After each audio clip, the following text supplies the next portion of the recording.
হাসান দরিদ্র পরিবারে জন্মেছে, সেভাবে অন্যদের সব আছে কিন্তু তার কিছুই নেই।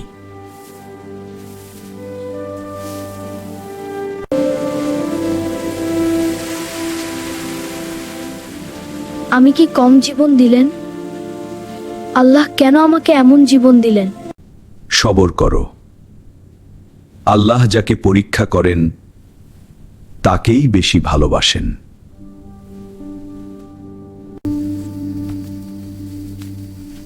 বাবা, কষ্ট ছাড়া জান্নাত পাওয়া যায় না।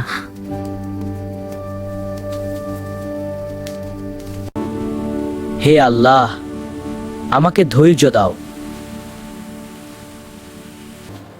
কাজ কঠিন, পারবে? সবর শিখেছি, ইনশাআল্লাহ পারবো। কষ্ট হচ্ছে, তবু সে অভিযোগ করছে না।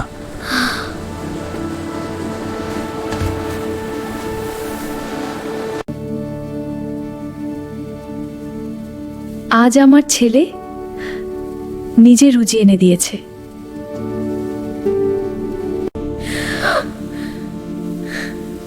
তোমার উপর ভরসা রাখলাম।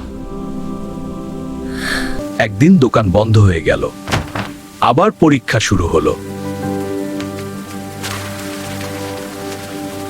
আবার আর পরীক্ষা চলে গেল। আল্লাহ, মায়ের কষ্ট আমাকে দাও, ওনাকে নয়। চিন্তা করো না, সময় মতো চিকিৎসা হলে ভালো হবে।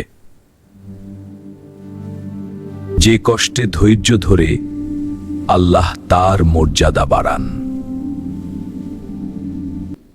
হে আল্লাহ, তুমি ছাড়া আমার কেউ নেই।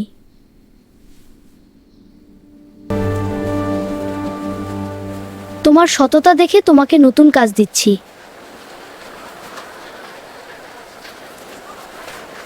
সবরের ফল ধীরে ধীরে ফুটে উঠছে। হ্যাঁ, আমি দায়িত্ব নিচ্ছি। এই নতুন দোকানের প্রতিটি বস্তু ঠিকঠাক হবে ইনশাআল্লাহ। হাসানের ধৈর্যের ফল অবশ্যই মিষ্টি হবে। দেখেছো বাবা, আল্লাহ কখনো দেরি করেন না। আমি শিখেছি, রিজিক আর সম্মান দুটোই আল্লাহর হাতে। যে ধৈর্য ধরে সে কখনো হারায় না। সবর শুধু কষ্ট নয়, এটাই জান্নাতের প্রথম পদক্ষেপ।